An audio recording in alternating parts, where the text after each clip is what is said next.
एक बार एक महिला जिसे बहुत ही गुस्सा आता था, हर छोटी बात पर, हर बड़ी बात पर। घर के बाकी लोग भी उसके इस नेचर से काफ़ी परेशान थे। उसको समझाने की हर तरह से कोशिश भी की गई, पर जैसे ही कोई चीज़ ऐसी घटित होती जो उसके अनुसार नहीं है, महिला बिल्कुल भी बर्दाश्त नहीं कर पाती और गुस्सा करना शुरू कर देती। एक दिन महिला शहर के बहुत जाने माने साइकेट्रिस्ट के पास गई और अपनी परेशानी बताई और बोला, डॉक्टर साहब, आप कुछ मुझे दवाइयाँ लिख दीजिए सो दैट कि मैं अपनी इस आदत से छुटकारा पा सकूं। डॉक्टर ने कहा, तुम्हारी क्रोध करने की आदत छूट तो जाएगी, कुछ दवाइयाँ मैं लिख देता हूँ, पर कुछ स्टेप्स भी तुम्हें फॉलो करने पड़ेंगे, पर वो थोड़ा मुश्किल हो सकते हैं। महिला बोली, डॉक्टर साहब, मैं हर स्टेप्स फॉलो करने को तैयार हूँ, बस मुझे अपनी इस आदत से किसी तरह छुटकारा पाना है। डॉक्टर साहब बोले, ठीक है, तुम्हें दवाइयों के साथ एक काम और करना है। जब भी तुम्हें गुस्सा आए, तुम्हें एक कांटा लेना है, गुलाब का हो, बबूल का हो या कोई भी, उसको बस धीरे से चुभो लेना है। दिन में तुम्हें जितनी बार भी गुस्सा आए, तुम्हें ये कांटा बस चुभोना है अपने आप को। ऐसा 10 दिन तक करो और फिर मेरे पास आ जाना। महिला को अब जब गुस्सा आया तो उसने ऐसा करना शुरू किया और अपने को धीरे से कांटा चुभोया कि कहीं ज़्यादा ना लग जाए। महिला को फिर जब थोड़ी देर बाद किसी बात पर गुस्सा आया, फिर उसने जैसे ही कांटा लिया चुभोने के लिए, बार बार कांटे की चुभन झेलना उसके लिए आसान नहीं हुआ।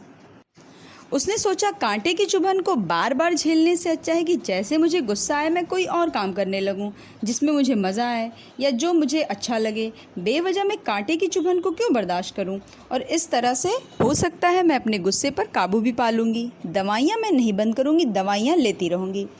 10 दिन बाद जब वो डॉक्टर साहब से मिलने गई तो उसने बताया कि डॉक्टर साहब, मैंने अपने गुस्से पर काफ़ी हद तक काबू पा लिया है, पर आपके बताए गए तरीके से नहीं। मैंने इसका तरीका खुद ही निकाला। हाँ, मैंने दवाइयाँ नहीं बंद करी। डॉक्टर ने मुस्कुराते हुए पूछा, मेरा तरीका तुमने क्यों नहीं अपनाया? डॉक्टर साहब, आपका तरीका अपनाने से मुझे जब भी क्रोध आता था तो मुझे खुद को कष्ट झेलना पड़ता था, खुद को कांटे चुभोने पड़ते थे। डॉक्टर साहब हंसने लगे। डॉक्टर साहब ने बोला, तुम्हारे क्रोध की वजह से तुम्हें चुभन होने लगी, तो तुम्हें परेशानी होने लगी, तो तुमने रास्ता निकाल लिया अपने क्रोध को ख़त्म करने का या कम करने का।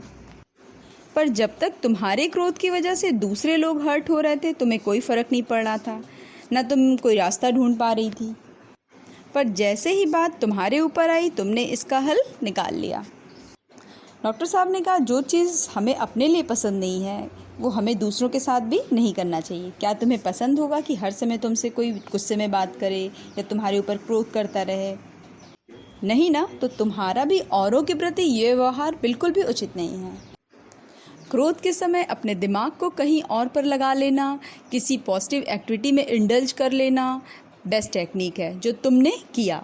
ये जिसने भी सीख लिया वो एंगर के अकॉर्डिंग नहीं कंट्रोल होगा, एंगर उसके अकॉर्डिंग कंट्रोल होगा। महिला को डॉक्टर साहब की बात काफ़ी हद तक समझ में आई। महिला ने कहा, डॉक्टर साहब, अब मुझे बस दवाइयाँ लिख दीजिए, वो ख़त्म हो गई हैं, उसको मैं लेती रहूँगी और ये काम तो मैं करती रहूँगी। डॉक्टर साहब हंसने लगे। डॉक्टर साहब ने कहा, मैंने तुम्हें कोई भी दवाई नहीं दी, वो जो दवाइयाँ मैंने तुम्हें दी, it was just sugar powder. अब महिला को और भी ज़्यादा आश्चर्य हुआ। फिर डॉक्टर साहब ने काफ़ी डीपली डिस्कस किया महिला से और कहा, देखो, गुस्सा, एंगर, क्रोध, ये सब हमारी सबसे बड़ी कमज़ोरी है। गुस्सा वैसे तो एक कमज़ोरी है, पर अपने आप में ये बड़ी ताकतवर है, तभी तो ये गहरे से गहरे रिश्ते में भी दूरियां ला देती है। हम में से बहुत से लोग अपनी इस कमज़ोरी को एक्सेप्ट भी करते हैं और आए दिन अपने आप से ये प्रॉमिस करते रहते हैं कि अब वो गुस्सा नहीं करेंगे, बट जैसे ही कोई अचानक सी ऐसी कोई परिस्थिति उनके सामने आ जाती है जो उनके मन मुताबिक नहीं है या सामने वाले ने उनके मुताबिक काम नहीं किया, तो वो अपने आप पर से आपा खो देते हैं और फिर कड़वाहट भरे शब्दों की जो बारिश शुरू होती है, तो फिर यूँ समझ लीजिए कि मुँह से अंगारे ही बरसते हैं और इस क्रोध में उन्हें खुद भी नहीं याद रहता कि वो क्या क्या बोल गए और सामने वाले को कितना छलनी कर गए। देखो, क्रोध वैसे बहुत चालाक होता है। हम अपने से कमज़ोर पर ही गुस्सा करते हैं या जिससे हमारा कोई काम निकलना हो उस पर तो हम गुस्सा भूल कर भी नहीं करते। ज़्यादातर हमारे क्रोध के निशाने पर हमारे बच्चे या हमारे जूनियर एम्प्लॉय या हमारे लाइफ पार्टनर होते हैं। पर हमारा बॉस हमारे साथ कैसा भी व्यवहार क्यों ना करे, वहाँ पर हमारा एंगर स्मार्टली बिहेव करने लगता है। वहाँ पर क्रोध करना दूर की बात है, बस मुंह से जी सर जी सर जी सर ही निकलता है और बॉस वाला सारा गुस्सा हम निकाल देते हैं अपने घर पर। दूसरा एक मेन रीज़न ये है कि हमने अपनी नज़र में अपने आप को वो जगह दे रखी है कि जैसे हम कितने महान हैं। लाइक हम घर के बड़े हैं, मैं बॉस हूँ, मैं मालिक हूँ, मैं फ़लाना हूँ, मैं ढिमकाना हूँ, तुम्हारी हिम्मत कैसे हुई मुझसे ऐसे बात करने की। ये भी गुस्सा करने की एक बहुत बड़ी वजह है। हाँ, कभी कभी हम अपनी पसंद और नापसंद को लेकर इतने ज़्यादा रिजिड रहते हैं या इतना ज़्यादा उससे जुड़े रहते हैं कि ज़रा भी इसको ठेस लगती है तो हम सामने वाले को ज़रा भी नहीं बख्शते और इतना कुछ बोल जाते हैं कि बाद में शायद रियलाइज़ भी होता है कि ज़्यादा बोल गए, लेकिन तब तक तीर कमान से निकल चुका होता है।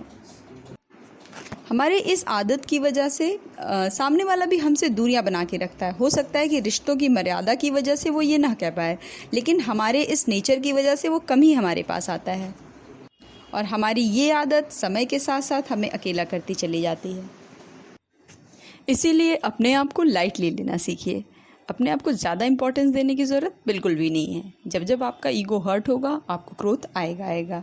तो बेहतर है अपने ईगो को 7 ताले के अंदर रखिए बंद और चाबी उठा के दीजिए फेंक, ताकि आप क्रोध करने की एक बड़ी वजह से बच सकें। क्रोध की कोई सिचुएशन आए ही ना ऐसा नहीं हो सकता। मान लीजिए 6 साल के बच्चे को स्कूल में टीचर ने होमवर्क ना करने पर उसे फिज़िकली पनिश्ड किया। ऐसे में माता पिता का क्रोधित होना लाजमी भी है, पर हमें यहाँ पर ये समझना होगा कि हमें ऐसे सिचुएशन में रिएक्ट तो करना है, पर चीख चिल्ला कर नहीं, लड़ाई झगड़ा कर नहीं। यहाँ पर हमें स्ट्रॉन्ग एक्शन लेने की ज़रूरत है और लेना चाहिए भी। अपने क्रोध को समझदारी के साथ हैंडल ना कर पाना कभी कभी हमें बहुत बड़ी मुसीबत में डाल सकता है।